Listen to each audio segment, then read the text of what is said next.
chapter estimate the linkage of burning dumps to boundaries of geodynamically active crust blocks, geodynamically dangerous zones, for subsequent development of recommendations for reducing environmental hazard.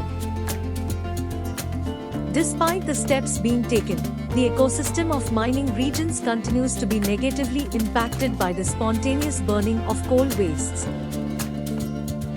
The hypothesis, which is put forward in this study, holds that coal dumps that are situated at the edges of blocks of crust that are geodynamically active encourage the formation of favorable conditions for the combustion of the waste product. Currently, platforms as well as tectonic activity zones exhibit geodynamically active crust faults that have an impact on engineering facility operation conditions.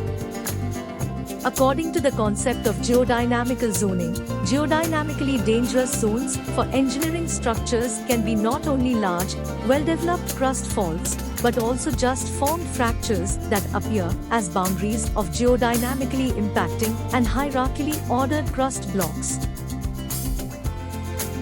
The analysis of 27 coal dumps location was made for one of the eastern Donbas regions, Russia, 16 of which are burning.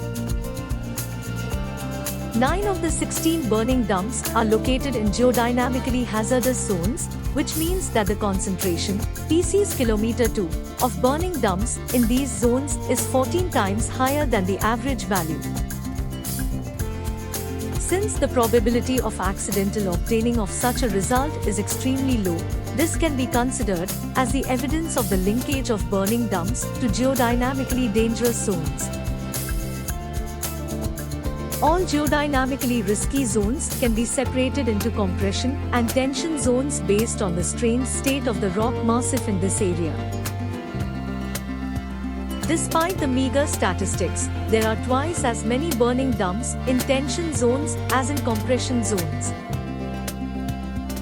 The study revealed that more favorable conditions for the fracture of the dump's insulating cores and air intake into its body through cracks caused by traction force occur on the edges of crust blocks with tensile conditions.